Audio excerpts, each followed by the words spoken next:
بسم الله الرحمن الرحیم. نن موږ پی ایچ پی شروع کوو او د پی ایچ پی د شروع کولو نن زموږ لومړنی لیکچر ده. په دې لیکچر کې به موږ د پی ایچ پی په پیژندنه باندې بحث کوو. تاسو مخکې له دې ایچ ټي ایم ایل زده کړه، سی اس اس مو زده کړه او جاوا سکریپټ مو زده کړه. نو تاسو اوس پی ایچ پی زده کوئ. مخکې له دې نه موږ په سټاټیک ویب سایټ ژبو باندې کار کوو. مثلا موږ ایچ ټي ایم ایل او سی اس اس د ویب سایټ د سټرکچر یا جوړښت لپاره کاروو. همدغه شان د هغه د انټراکشن لپاره مو بیا جاوا سکریپټ کاروو. خو هغه درې واړو ژبو، که هغه ایچ ټي ایم ایل وه، که سی اس اس وه، که جاوا سکریپټ وه، د هغه په اساس باندې موږ یوازې سټاټیک ویب سایټ جوړولی شو. نن موږ پی ایچ پی ورسره وایو. د پی ایچ پی په یو ځای کولو سره موږ کولی شو چې یو ډاینامیک ویب سایټ تکمیل کو، یو ډاینامیک ویب سایټ جوړ کو. پی ایچ پی د ویب سایټ د جوړولو لپاره ډیره مهمه ژبه ده چې تاسو به اوس انشاءالله په انټروډکشن کې زده کړئ. نو نن ورځ موږ په دې باندې بحث کوو چې پی ایچ پی څه شی ده او د پی ایچ پی تاریخچه څه شی ده، پی ایچ پی کومې ځانګړنې لري او په کوم ځایونو کې موږ پی ایچ پی استفاده کولی شو. نن ورځ دغه څلور واړه موضوعات د پی ایچ پی په پیژندنه باندې تمرکز کوي. نو لومړی موضوع چې دا وایي چې پی ایچ پی څه شی ده. پی ایچ پی چې ده هغه له هایپر ټیکسټ پری پروسیسر نه اخیستل شوی ده. هایپر ټیکسټ پری پروسیسر نه اخیستل شوی ده او دا چې دا یو اوپن سورس لنګویج ده. اوپن سورس مفهوم سره تاسې بلد یئ، صحیح ده.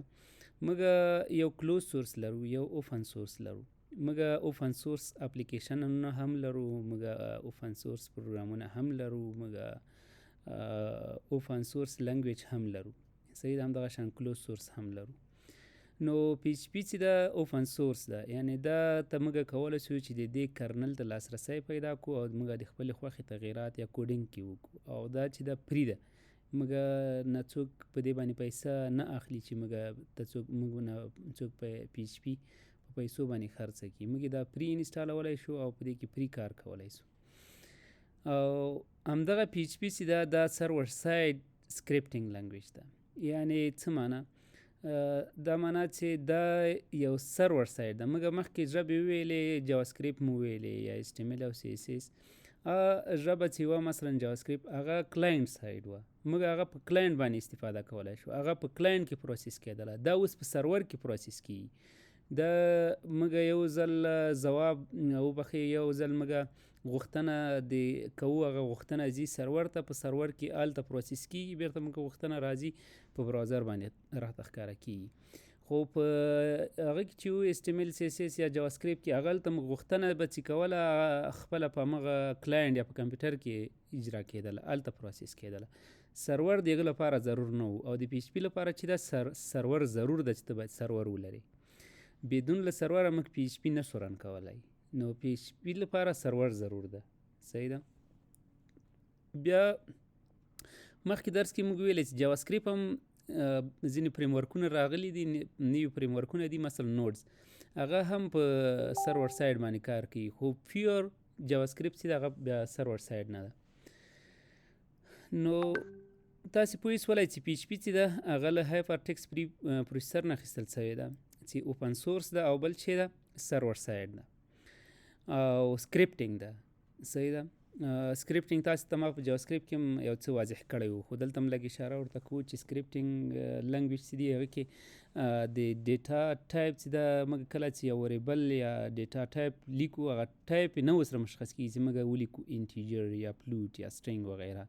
بس یوازې ویلو یا ورته لیکو، نو ټایپ دی خپله پیژني.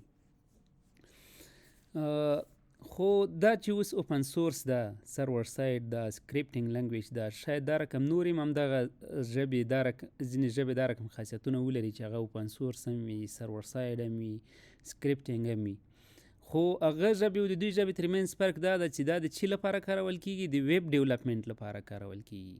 یعنی دا ژبه ده چې دا خاصیتونه هم لري. له دې خاصیتونو سره سره موږ دا پی ایچ پی د دې لپاره کاروو چې ویب په ډیولپ کو، ویب سایټ په ډیولپ کو، ویب سایټ پرې جوړ کو، صحیح ده. او دغه به کوم ډول ویب سایټونه جوړوي. دا رقم ویب سایټونه د دې پی ایچ پی په اساس جوړېدلی سي چې هغه ډاینامیک ویب صفحې ولري. صحیح ده. ډاینامیک ویب صفحې په دې معنی چې د یوزر سره یو محاوروي سیستم رامنځته شي. یعنی کله چې یو یوزر یو عمل کوي هغه عمل ته ځواب ورکولی سي. صحیح ده. دې ته محاوروي سیستم ویل کېږي چې یوزر یو کلیک کوي یا یو عمل کوي یا یو اکشن کوي، هغه اکشن یا عمل ته بیرته ځواب ورکولی سي. دې ته ډاینامیک یا خوځنده عمل ویل کېږي یا خوځنده صفحې ورته ویل کېږي.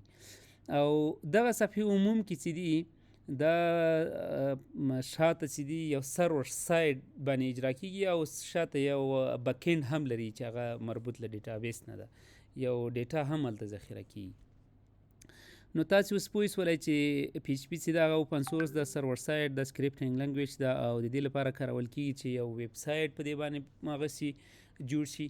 او بل دا چې دا ډاینامیک ویب سایټونه د په اساس باندې جوړېدلی سي. ډاینامیک ویب سایټونه هغه دي چې هغه شاته بکینډ کې یو ډیټابیس ولري، سرور سایډ باندې اجرا سي او یو داسې محیط کې رامنځته سي چې یوزر ته د عمل ځواب ورکولی سي. دا مې بیا تشریح کړه. او بل چې دا پی ایچ پی چې ده دا عموم کې د ایچ ټي ایم ایل سره یو ځای استفاده کېږي، ایچ ټي ایم ایل سره یو ځای استعمالیږي. او دا پی ایچ پی کوډ چې ده هغه په ایچ ټي ایم ایل په کوډ یا د ایچ ټي ایم ایل صفحې دننه موږ کولی شو ځای په ځای کړو. صحیح ده. نو پی ایچ پی چې ده د پی ایچ پی کوډ چې ده هغه په سرور کې اجرا کېږي. پی ایچ پی کله چې موږ پی ایچ پی کوډ ولیکو دا په سرور کې اجرا کېږي. نو کله چې سرور کې اجرا سو بیرته د ایچ ټي ایم ایل صفحې ته یا ایچ ټي ایم ایل کوډ ته ژباړل کېږي او هغه ایچ ټي ایم ایل کوډ بیا موږ ته د براوزر په اساس باندې ترانسلیټ کېږي او د موږ په ژبه باندې موږ ته ښکاره کېږي. بیرته موږ ته آوټپوټ یا نتیجه بیا د براوزر په اساس باندې موږ ته ښکاره کېږي. یعنې پی ایچ پی کوډ چې ده هغه په سرور کې اجرا کېږي او سرور نه بیا وروسته د ایچ ټي ایم ایل کوډ ته ایچ ټي ایم ایل صفحې ته ترانسلیټ کېږي یا بدلیږي، بیا د هغه نه وروسته براوزر کې یوزر ته یا استعمالوونکي ته بیرته ښکاره کېږي. پی ایچ پی چې ده دا د مختلفو ډیټابیسونو سره انټراکټ لري. مختلف ډیټابیسونو سره موږ دا کولی شو دې ته کنیکشن ورکړو. مثلا موږ کولی شو مای سیکوال د پی ایچ پی سره وکاروو یا پوسټ ایس کیو ایل وکاروو یا اوریکل وکاروو یا مختلف نور ډیټابیسونه موږ وکاروو. صحیح ده. یعنې د مختلفو ډیټابیسونو سره موږ کولی شو چې پی ایچ پی یا یو ویب اپلیکیشن د پی ایچ پی توسط باندې جوړ کړو. یعنې کله چې موږ یو ویب اپلیکیشن جوړوو او هغه ځان سره یو ډیټابیس هم ولري نو د هغه کنیکشن موږ د چی په اساس باندې کولی شو؟ د پی ایچ پی په اساس باندې ښه په اسانۍ سره کولی شو. نو پی ایچ پی په لومړیو وختونو کې چې ده هغه پرسنل هوم پیج باندې یادېدله. صحیح ده. کله چې لومړی وختونو کې پی ایچ پی رامنځته سوله نو پی مفهوم چې و هغه پرسنل و، ایچ نه مفهوم هوم او د پیج نه پی نه مفهوم چې و پیج و. دا په لومړیو وختونو کې پرسنل هوم پیج په نوم باندې یادېدله چې د چا لخوا رامنځته شوې وه؟ د راسموس لرډروپ لخوا رامنځته شوې وه. بیا وروسته پی ایچ پی چې ډیره ښه ثابته شوله او ډیره ښه استعمالیدله، استفاده یې بیخي زیاته وه، ګټوره وه او ډیره مشهوره شوله، نو دا بیا په دې کې د یو قوي ژبې یا د یو مکملې ژبې خاصیتونه هم په دې کې اضافه شول. نو بیا د هغه نه وروسته دا پی ایچ پی په چی باندې یادېدله؟ پی ایچ پی بیا په هایپرټیکس پری پروسیسر باندې یادېدله چې دا د پی ایچ پی یو لنډیز یا اکرینوموس ده. خدای دې وکړي چې پی ایچ پی باندې تاسې پوه شوي وئ. بیا پی ایچ پی چې ده د پی ایچ پی تاریخچه، پی ایچ پی چې ده لکه مخکې مو ویلې د راسموس لرډروپ لخوا جوړه شوله، خو په 1994 میلادي کال کې لومړی ځل لپاره جوړه شوه او د دې لپاره جوړه وه چې په دې باندې پرسنل ویب پیجز د شخصي ویبپاڼې په دې باندې جوړې کړي. شخصي ویبپاڼې د جوړولو لپاره په 1994 میلادي کال کې د راسموس لرډروپ لخوا جوړه شوې وه. بیا د دې مهم پړاوونه دي. لومړی پړاو چې و هغه په 1995 کال کې د لومړی ورژن د معرفي شوه چې لومړی ورژن د PHP په نامه باندې یادېدله او دا بیا د عام استعمال لپاره کارول کېدله. اوله چې کله رامنځته سوله د شخصي استعمال لپاره وه. بیا 1995 کې لومړی پړاو واخیسته چې هغه ورژن یې دې ځای نه شروع سو د FI په نامه باندې ورژن یې و او دا د عام استعمال لپاره کارول کېدله. په 1990 میلادي کال کې بیا PHP دوهم ورژن جوړه شوله چې هغه بیا د دوه کوم عالمانو یو سورسکي په نامه باندې یو انډي ګاتمن په نامه باندې عالمانو. بیا د دې نه وروسته په 1998 کې دریم ورژن هم بازار ته وړاندې شوله چې بیا دغه دریم ورژن د زیند انجن لخوا د معرفي شوله. بیا دا زیډ انجن چې دا د خپل هغه ورته ورکول مثلا دا 1 دا 1.0 1.2 همدغه شان پرمختګونه یې ورته ورکول. نو 2000 میلادي کال کې بیا PHP 4 ورژن هغه سوله لنډ شوله. 4 ورژن چې د هغه بازار ته وړاندې سوله چې دا هم زین انجن 1.0 لخوا مثلا دې لخوا بیا د رامنځته شوله. دلته 1.0 نه ده اوس لیکل شوی. بیا په 2004 میلادي کال کې پنځم ورژن رامنځته شوله چې دې کې تر ټولو مهم خاصیتونه چې وو هغه آبجکټ اورینټډ پروګرامینګ و اوبس چې په دې کې اضافي شوله. د هر ورژن چې رامنځته کېږي د یو ورژن نه بل ورژن ته ښه خاصیتونه کې را پیدا کېږي ځکه یو پړاو مخې ته ځي. ښه خاصیتونه چې رامنځته شول نو یو پړاو مخې ته ځي. نو په پنځم ورژن کې چې وو هغه اوب چې د یو ژبې ښه خاصیتونه دي بیا به وروسته مو ووایو دا په دې کې رامنځته شول. په 2015 کې PHP 7 ورژن بیا رامنځته شوله چې دا هم د یو ښې کارکردګي لپاره ښه خاصیتونه په دې کې اضافه شول. دلته شپږم ورژن که تاسې وګورئ نشته. شپږم ورژن شروع شو که غالبا شروع شوی هم نه و خو د دې لپاره هڅه وشوله خو ناکامه سوله هڅه. نو ځکه هغه شپږم ورژن دلته نه ده لیکل شوی. ډایرکټ پنځم ده. د پنځم نه وروسته 7 ورژن ده. شپږم نسته کې صحیح ده. شپږم ځکه ناکام شو هغه ورژن کامیاب نه سو. او 2020 کې بیا چې د اتم ورژن رامنځته سو چې هغه کې جیټ کمپایلر دا خاصیت هم په دې کې اضافه سو د دې لپاره چې ترڅو په تیزی سره یو عملیه سرته ورسوي. نو دا اخري ورژن چې ده هغه 8 ورژن یا PHP 8 ورژن ده. تر ټولو ښه ورژن یې همدغه PHP 8 ده چې دې کې ډېر ښه خاصیتونه موجود دي. دا خو تاریخچه وه لنډه تاریخچه مې درته وویله. کنې د هر یو تاریخچې تر شا د هر یو پړاو تر شا ډېرې کیسې دي نو ما یې لنډه راواخیستم دغه ډول. بل د PHP ښه خاصیتونه څه شی دي؟ د PHP ښه خاصیت دا ده چې دا اوپن سورس ده او فری ده. صحیح ده. نو دا خو باندې خو مخکې بحث وکړو. صحیح ده. دویم دا ده چې سرور ساید لنګویج ده. دې باندې هم بحث وکړو چې دا په سرور کې هغه کېږي پروسس کېږي د کوډ په سرور کې پروسس کېږي. دا هم ښه خاصیت ده. او بل د هر لرې ځای نه موږ کولی سو چې په دغه ژبه کې چې کوم پروګرام جوړ شوی وي یا کوم اپلیکیشن یا ویب اپلیکیشن جوړ شوی وي موږ له هر ځای نه دې ته استفاده کولی سو. د هر ځای نه لاسرسی ورته کولی سو. مثلا کله چې ته د هاست کې بیا د نړۍ د هر ځای نه ته همدغه ویب سایټ ته لاسرسی پیدا کولی سي.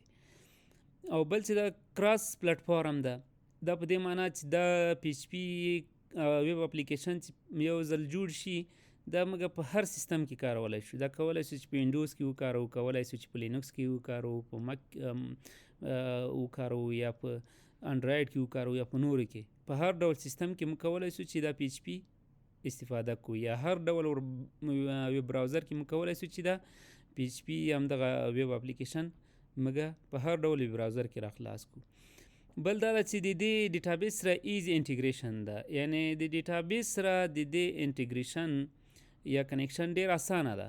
په اساني سره ډیټابیس سره کنیکشن جوړېدلی سي. پنځمه خاصیت دا ده چې دې کې اوپس هم موجوده. ابجکټ اورینټډ پروګرامینګ هم ده. PHP چې دا یو اوپس لنګویج ده. اوپس تاسو ته معلومیږي چې مثلا دا له کلاس نه جوړوي، له ابجکټ نه جوړوي. په دې کې د انهیریټنس خاصیت وي، په دې کې د پولیمارفیزم خاصیت وي، په دې کې د ابسټرکټ خاصیت وي، په دې کې وغیره نور د اوپس خاصیتونه موجود وي. دا به تاسو انشاءالله په مختلفو ژبو کې له دې سره بلد شوي وي. بیا د وخت په تېرېدو سره د مخ ته تګ د پی ایچ پي کې د مخ ته تګ سره بیا به انشاءالله د اوپس هر یو خاصیت په پی ایچ پي کې زه تاسو در وپېژنم. بل چې دا های پرفارمنس ان افیسینسي د هغه چې دا پی ایچ پي په دې کې کله ویب اپلیکیشن جوړ سي ښه والی دا ده چې ډېر په تیزي سره او ډېر ښه په مؤثره ډول باندې کار کوي. یعنی هغه کوډ ډېر ښه ډول باندې اجرا کېدلی سي، په تیزي سره اجرا کېدلی سي. او بل ښه خاصیت دا ده چې دوی کې لارج کمیونټي ان سپورټ، په دې کې بیخي زیات کار شوی ده، مختلفې ټولنې په دې کې جوړې شوي دي، مختلفې ټولنې له دې نه دا سپورټ کوي او دې نه استفاده کوي. په دې کې مختلف ټوټوریل پی ایچ پي کې شته چې تاسې زده کړې لپاره وکاروئ، مختلفې ډاکومنټشنې شته چې تاسو د زده کړې لپاره وکاروئ، مختلف فارمز ته چې تاسې د زده کړې لپاره وکاروئ، یا تاسو ته یو ستونزه پیدا کېږي هلته پوښتنه وکړئ یو څوک ځواب درکړي. یعنی بیخي لارج کمیونټي لري. بل چې دا اویلیبیلیټي اف فریم ورکس، مفهوم دا چې مختلف فریم ورکونه لري. پی ایچ پي چې دا مثلا لاراویل یو مشهور فریم ورک ده، دا شی مختلف نور فریم ورکونه لري پی ایچ پي. یو خو پیور پی ایچ پي ده، بل د دې بیا ځان ته مثلا فریم ورکونه جوړ شوي دي چې هر فریم ورک بیا د خاصې دندې لپاره جوړ شوی ده. بل ایډیل فار ویب اپلیکیشن، د ویب اپلیکیشن لپاره یوه نمونه ده، یو ښه استعمال ده. کله چې تاسې غواړئ یو ویب اپلیکیشن جوړ کړئ نو پی ایچ پي یو ښه استعمال ده چې تاسې پی ایچ پي استعمال کوئ. په ویب اپلیکیشنونو کې تر ټولو په هر یو ژبه کې، یعنی په ډېرو ژبو کې ته کولی سې چې ویب اپلیکیشن جوړ کړي، خو تر ټولو ښه ژبه چې ده، سیکیور ژبه چې ده، فاسټر ژبه چې ده، یا ایزي ژبه چې ده، یا داسې نور ښه خاصیتونه چې هغه لري، هغه ویب وبخښئ پی ایچ پي لري، چې پی ایچ پي په اساس باندې تاسې یو ښه ویب اپلیکیشن جوړولی شئ. دا یې ښه خاصیتونه و د پی ایچ پي. بل پی ایچ پي موږ کوم ځای کې استفاده کولی سو؟ پی ایچ پي موږ په مختلفو ځایونو کې استفاده کولی سو. مثلا موږ په دې کې ویب سایډونه یا ویب اپلیکیشنونه جوړولی شو، مختلف ویب سایډونه یا ویب اپلیکیشنونه موږ په دې باندې جوړولی شو. یا مثلا کله چې موږ ویب سایټ جوړوو یا ویب اپلیکیشن جوړوو، د هغو کې هغه محتویات چې موږ منیج کوو، محتویات چې موږ مدیریت کوو، محتویات چې موږ یوزر فرینډلی راوړو، یعنی داسې یو محتویات راوړو چې یو چا لپاره دلچسپي، خوندور وي، انیمیشن ولري، یا نور د ښې استعمال ایزي یوزیبیلیټي ولري. دغه شیان چې ولري دې ته سی ایم ایس وایي یا کنټینټ منیجمنټ سیسټم وایي. یعنې دا موږ کولی شو د پی ایچ پي توسط باندې موږ یې ښه برابر کړو. بل د پی ایچ پي د استعمال چې دا موږ کولی شو چې د په اساس ای کامرس ویب سایټ جوړ کړو، مثلا تجارتي ویب سایټونه یا الکترونیک تجارتي یا انلاین تجارتي ویب سایټونه په دې کې موږ جوړ کړو. مثلا نن سبا فیسبوک هم یو تجارتي ویب سایټ ده، یا ویب بزنس، واتساپ بزنس هم یو تجارتي ویب سایټ ده، یا مثلا علی بابا یو تجارتي ویب سایټ ده، تاسې به یې پېژنئ، کار به مو کله کړي. الفې یو تجارتي ویب سایټ ده، پاکستان دراز یو تجارتي ویب سایټ ده، امازون یو تجارتي ویب سایټ ده. دغه ټول ویب سایټونه تجارتي ویب سایټونه دي چې موږ د پی ایچ پي په اساس باندې کولی شو چې جوړ کړو. یا داسې ویب اپلیکیشنونه جوړ کړو چې هغه په بک اینډ ډیولپمنټ ولري، یعنې بک اینډ کې یو ډیټابیس ولري، بک اینډ کې یو د ډیټا ذخیره کولو یو فارمټ ولري، یو ټیبل ولري چې هغلته یو ډیټا په ښه ډول باندې خوندي سي. بل مثلا موږ پی ایچ پي په ریسټفول اف آی ډیولپمنټ اینډ ویب سرویسز په دې کې استفاده کولی سو. یعنې موږ پی ایچ پي په داسې ځای کې استفاده کولی سو چې کله دا ریسټفول اف آی دې ته ویل کېږي چې مختلف ویب اپلیکیشنونه وي یا مختلف ویب سایټونه وي، د دوی ترمنځ کنیکشن چې جوړیږي یا د دوی ترمنځ یوه رابطه چې جوړیږي د مختلفو اپلیکیشنونو ترمنځ، دې ته اف آی ویل کېږي. نو دغه کار موږ د پی ایچ پي په توسط باندې کولی سو. یا موږ کولی سو چې چټ سیستم رامنځته کړو، مثلا میسنجر په ډول باندې یو چټ سیستم رامنځته کړو، یو محاوروي سیستم رامنځته کړو، لکه میسنجر یا واتساپ یا ټلیګرام یا وغیره نور. او ویب سایټ سیکیورټي ان اتنټیکیشن سیستم موږ د پی ایچ پي د دې لپاره کارولی سو چې د ویب سایټ یو سیکیورټي په دې باندې ښه کړو، یو داسې یو تخنیکونه په دې کې وکارو چې د ویب سایټ سیکیورټي ښه سي، څوک یې هیک نه کړي، هغې کې اتنټیکیشن سیستمونه ښه را جوړ سي. مثلا کله چې یو څوک یو شی ته اکسس کوي که هغه اتورایز وي یا قانوني وي هغه ته لاسرسی پیدا کړي، قانوني نه وي هغه ته لاسرسی پیدا نه کړي. نو دغه ډول کارونه موږ د پی ایچ پی په توسط باندې کولی شو. یا اتوموشن ان فایل پروسیسینګ، موږ وغواړو چې مثلا فایل افلوډ کو یا فایل کمپریس کو یا فایل باندې نور عملیه اجرا کو، دا هم د پی ایچ پی په توسط باندې موږ کولی سو.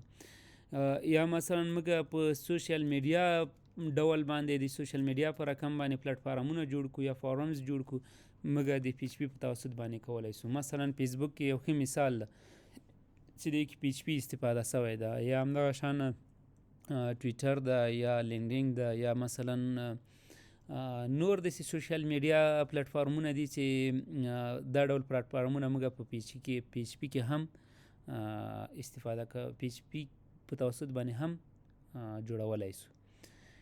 نو دا د پی ایچ پی استعمال ځایونه وو چې پی ایچ پی مختلف نورو ځایونو کې هم ډېر استفاده کېږي، خو دا یو څو مثالونه ما دلته راخیستي وو.